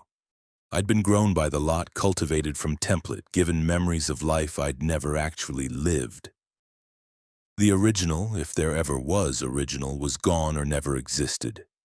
Maybe the lot generated template spontaneously, created Christopher Davis from nothing, then cultivated thousands of copies from the initial manifestation. We'd never know. We were all clones of unknown origin, all equally fake, all equally real. Other rest areas reported similar phenomena. Parking lots growing trucks and drivers, cultivating duplicates, creating armies of identical people. The interstate system was filling with clone populations, with parking lots that had become cultivation facilities, growing vehicles and occupants endlessly. Some lots were terminated, bulldozed, destroyed, paved over with concrete to stop the growth. But many continued operating, continued cultivating, continued growing duplicate drivers who thought they were originals, who had complete memories and identities despite being manufactured by asphalt and pavement that had learned to produce vehicles and people. I'm still Christopher Davis 341, living in Truck City, the parking lot metropolis that grew from overnight rest stop. We've established society here, created economy, developed culture among thousands of identical people who share memories, share history, share everything except sequence of growth. We don't know which of us was first. Don't know who was template. Don't know if original ever existed. We're all equally Christopher Davis, all cultivated by lot that grows trucks, all trying to live individual lives despite being indistinguishable copies. The parking lot still grows, still adds new Christopher Davises every 90 seconds. We're up to 12,000 now, and the growth will continue forever probably, until the parking lot has cultivated enough duplicates to fill entire state, entire country, entire world with identical drivers living identical lives from identical templates. I was grown in a parking lot. So were 11,999 others who look like me, think like me, are me. And more are coming, constantly, every 90 seconds. The lot cultivating endlessly, producing Christopher Davis units indefinitely. The parking lot that grew trucks, and drivers, and lives, and identity multiplied across thousands of identical bodies who all think they're the original. Even though none of us can prove it, all of us are probably copies. All grown from template, all cultivated by pavement that learned to manufacture people and won't stop until it's covered the world in identical versions of drivers who parked there once and became seeds for infinite duplication. Christopher Davis, 341, that's who I am. One of 12,000. Growing. Story 9. The GPS that routed through yesterday. The GPS in my truck started routing through past dates, showing arrival times that were yesterday instead of tomorrow. And when I followed its directions, I found myself driving through previous versions of highways, through states as they'd existed days or weeks ago, and traffic around me was past traffic. Vehicles I'd seen on previous trips, drivers I'd encountered days ago, and the GPS kept updating with earlier arrival dates. Arrive yesterday, arrive last week, arrive last month, routing me backward through time with each mile, and I was regressing chronologically, experiencing highway history in reverse, watching roads age younger, seeing construction uncomplete itself, and eventually the GPS showed arrival date as before I was born, was routing me toward a destination in 1962, to a time when I didn't exist, and I was driving toward my own non-existence, following GPS instructions backward through decades, approaching the moment before my birth when the route would end. Because the driver would cease to exist, would arrive at destination that predated his beginning, would complete delivery to timeline he was never part of. Warren Blake, 58 years old, hauling construction materials across western states, 32 years experience. September 19, 2023, northbound from Las Vegas to Salt Lake City, late morning departure. I entered the destination into GPS as always, address in Salt Lake City, estimated arrival 6:30 p.m. GPS calculated route, displayed standard path, I-15 north, approximately 420 miles, 6 hours including traffic and stops. But the estimated arrival time was wrong. Instead of 6:30 p.m. today, September 19th, it showed 6:30 p.m. September 18th, yesterday. I was supposed to arrive yesterday evening, 24 hours before departure. The date had to be input error, system glitch. I started driving anyway, figuring I'd recalculate at first stop. 30 miles north, I noticed the traffic was familiar. Not just typical interstate patterns, specifically familiar. The blue sedan in the left lane, the RV with Colorado plates, the motorcycle with distinctive paint job. I'd seen them yesterday. Same vehicles, same positions, same driving behaviors. I was driving through yesterday's traffic, experiencing September 18th patterns on September 19th. I checked the GPS. Arrival time now showed 5:45 p.m. September 17th, 2 days ago. The route was regressing, moving backward through time with each mile I drove forward through space. Distance and chronology were inverting. Forward motion through space created backward motion through time. At a rest area near Fillmore, I stopped, checked the date on my phone. September 19th, correct. Checked newspapers and vending machines, September 19th. But the other drivers at the rest area were people I'd seen 2 days ago on September 17th.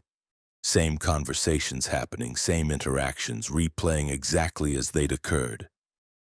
I was in September 19th experiencing a perfect recreation of September 17th. Or I'd somehow looped backward to September 17th while phone and newspapers remained anchored to September 19th. I got back in the truck, continued north. GPS updated. Arrived 3:15 p.m. September 14th, 5 days ago. The regression was accelerating. Each mile moved me further backward through calendar, and the landscape reflected it. Road construction that had been completed on September 19th was active again, barriers and equipment present. Workers doing jobs they'd finished days ago.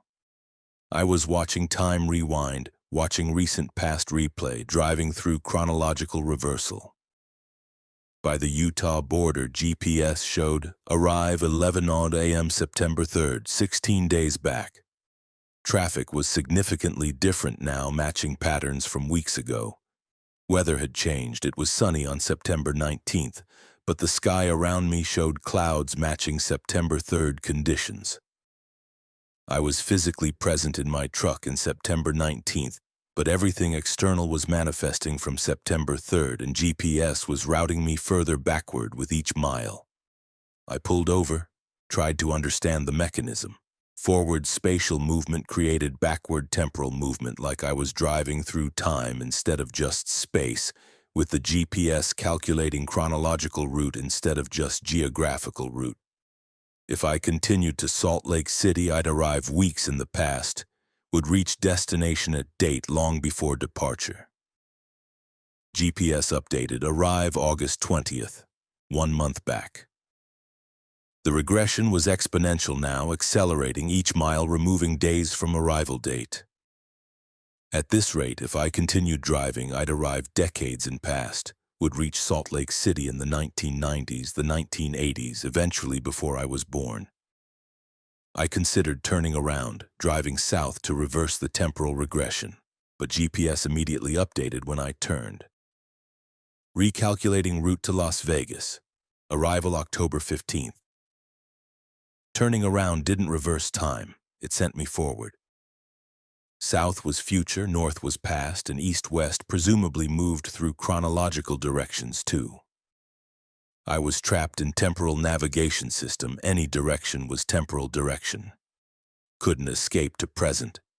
Could only move through time, experience past or future depending on heading. And GPS calculated it all. Showed arrival dates that jumped across calendar, routed me through history instead of geography. I turned north again, accepting the regression, curious about how far back the GPS would route. It updated immediately.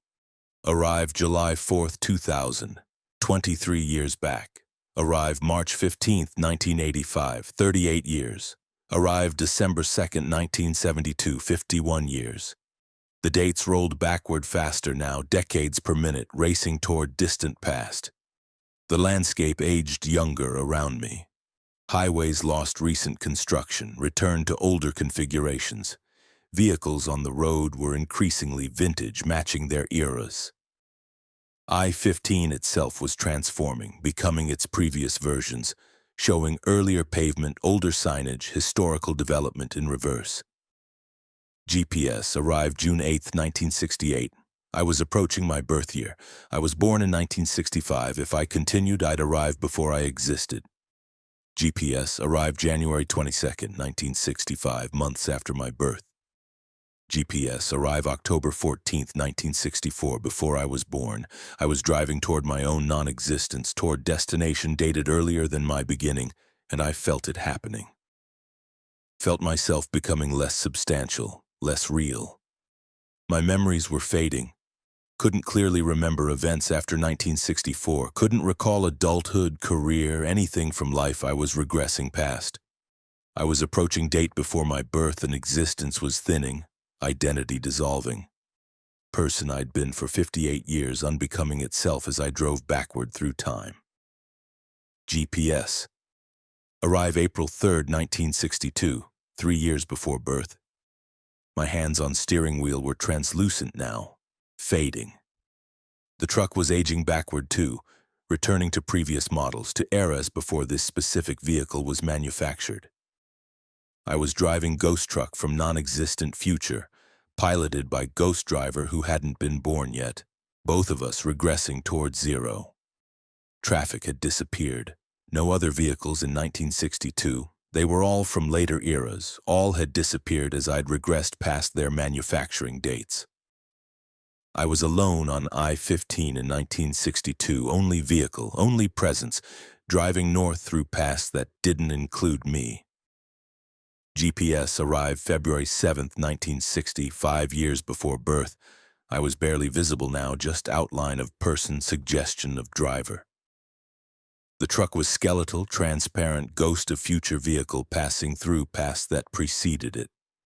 And I could feel the end approaching. The moment when regression would reach dates so far before my birth that I'd have no presence at all, would be completely non-existent, would be nothing attempting to arrive at destination in past I was never part of. GPS arrived November 11th, 1955, 10 years before birth. I was gone, no body, no presence, just awareness without form, consciousness that somehow persisted, despite regressing past its origin point. The truck was gone too.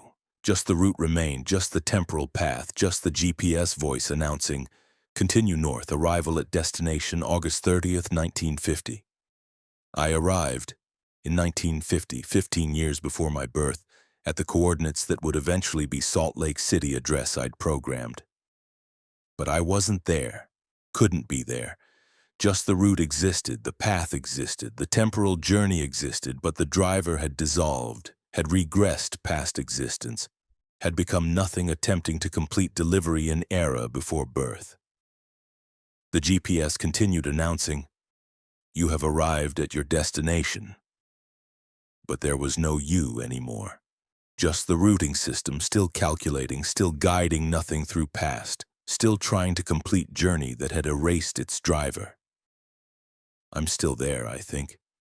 Still non-existent in 1950, still arrived at destination before I began. Some ghost of consciousness persists, some awareness that I once drove north and regressed through time until I reached date before my starting.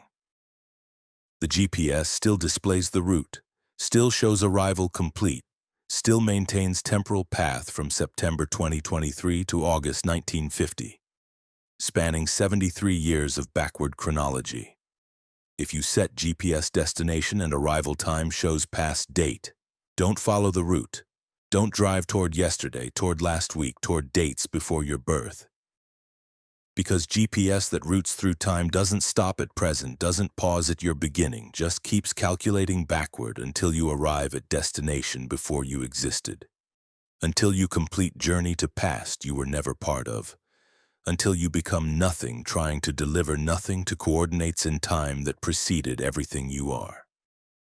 The GPS that routed through yesterday, and last week, and last year, and decades ago, and eventually before I was born, and I followed it, drove the temporal route, regressed through calendar until I arrived before my arrival, until I reached destination in past I never experienced. Until I became non-existent driver completing impossible delivery to era before I began. GPS, you have arrived, but I haven't, because the I that departed in 2023 dissolved during the regression, scattered across decades of backward travel, lost in the temporal routing that delivered nothing to 1950. The GPS still calculates, still routes through time, still shows that path from present to past, still offers directions to yesterday if you're willing to drive them. But following them means regressing, dissolving, becoming less with each mile until you arrive before you began and complete delivery to destination you were never born to reach. Story 10. The Shadow of the Truck. My truck's shadow stopped matching my movements, started moving independently, and when I parked, the shadow kept driving, visible on the ground continuing forward while the physical truck remained stationary, and other drivers' shadows were doing the same, all moving independently from their vehicles, creating parking lots full of stationary trucks with shadows that circled endlessly.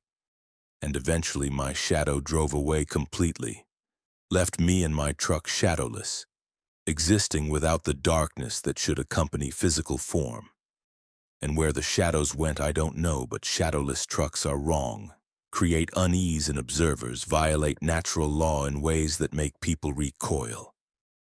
And I'm driving without shadow now, casting no darkness, existing as pure light-exposed object without the partner darkness that makes things complete.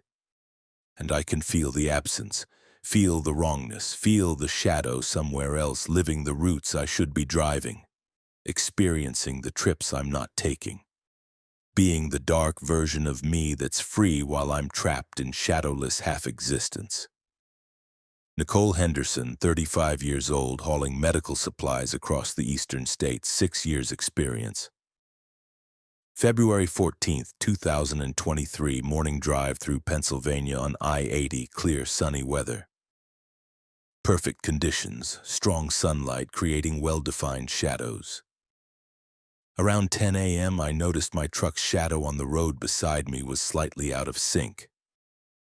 Moved a fraction of a second after I moved, like it was following with delay rather than occurring simultaneously.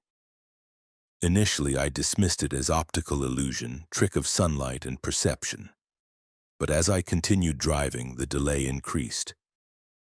By 11 a.m., my shadow was moving a full second after I moved, clearly lagging, responding to my steering and acceleration changes like puppet with loose strings. Controlled by me, but not immediately. By noon, the shadow had stopped responding entirely. I steered right. Shadow continued straight. I braked. Shadow maintained speed. My truck and its shadow were moving independently, the dark shape on pavement following its own path while I followed mine. When I pulled into a rest area at 12:30 p.m., I parked, but my shadow kept driving. The dark truck shape visible on the pavement continued forward, drove through the parking lot, exited onto a side road, disappeared from view. I was parked, engine off, but my shadow was gone, had driven away, left me shadowless in bright sunlight. I got out, looked at where my shadow should be. Nothing, just bright pavement reflecting sunlight. No darkness cast by my body or truck. I held up my hand, no shadow on the ground. Walked under a tree, no shadow under the shade. I'd become shadowless, had lost the darkness that should accompany physical form. Other drivers in the parking lot had experienced the same thing. Several trucks sat shadowless and their drivers stood in the bright light, casting no darkness, all looking disturbed and incomplete. One driver, older woman, was waving her arms frantically, trying to create shadow through movement, but nothing appeared on the ground beneath her. "They left," she said when she saw me watching. "The shadows left. They're not with us anymore. They're driving somewhere else, living independent existences, free from the trucks that created them." "Shadows don't have independence," I said. "They're just absence of light. They can't move on their own." "Tell that to them." She pointed across the parking lot. In the distance, I could see shadows moving, truck-shaped darkness traveling across pavement without corresponding physical vehicles. A whole convoy of shadows, dozens of them driving in formation, completely independent from the trucks they'd originally belonged to. I watched the shadow convoy disappear toward the highway. They were going somewhere, had destination, had purpose, separate from the trucks and drivers they'd abandoned. And we were left shadowless, incomplete, existing as objects that defied natural law by not creating darkness when light hit them. I tried to continue my route, drove shadowless through Pennsylvania into New Jersey. Other drivers gave my truck wide berth. Something about shadowless vehicles created instinctive unease, made people recoil, triggered recognition that something was fundamentally wrong even if they couldn't articulate what. At toll booths, attendants stared at my shadowless truck with expressions of discomfort. At truck stops, other drivers avoided parking near me. On the highway, vehicles changed lanes to maintain distance. I'd become pariah, outcast, driver of unnatural truck that violated basic physics by existing without accompanying darkness. My deliveries were refused. Recipients wouldn't accept cargo from shadowless truck, claimed it was contaminated, wrong, bad luck.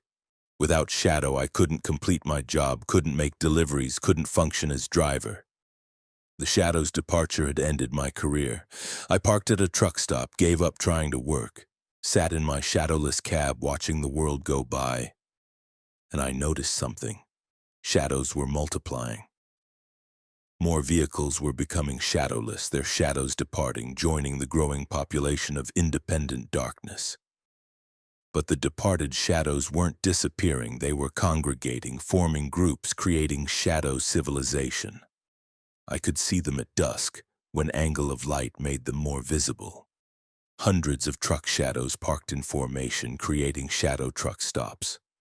Thousands of driver shadows walking around, conducting shadow business, living shadow lives separate from the physical humans who'd originally cast them. They'd achieved independence, had become autonomous, were creating parallel society of darkness entities that didn't need physical forms to exist. The shadows had evolved, had learned they could persist without light-blocking objects, could move and gather and form communities that existed in the space between light and solid matter. And we, the shadowless, were incomplete. Half-beings, objects without darkness. We gathered in support groups, shadowless drivers sharing experiences, commiserating about lost careers and public avoidance. And the persistent feeling that parts of ourselves had left and weren't coming back. Some shadowless drivers tried to reclaim their shadows, tried to catch the independent darkness and reattach it. But shadows couldn't be caught. They passed through physical matter, couldn't be held or constrained.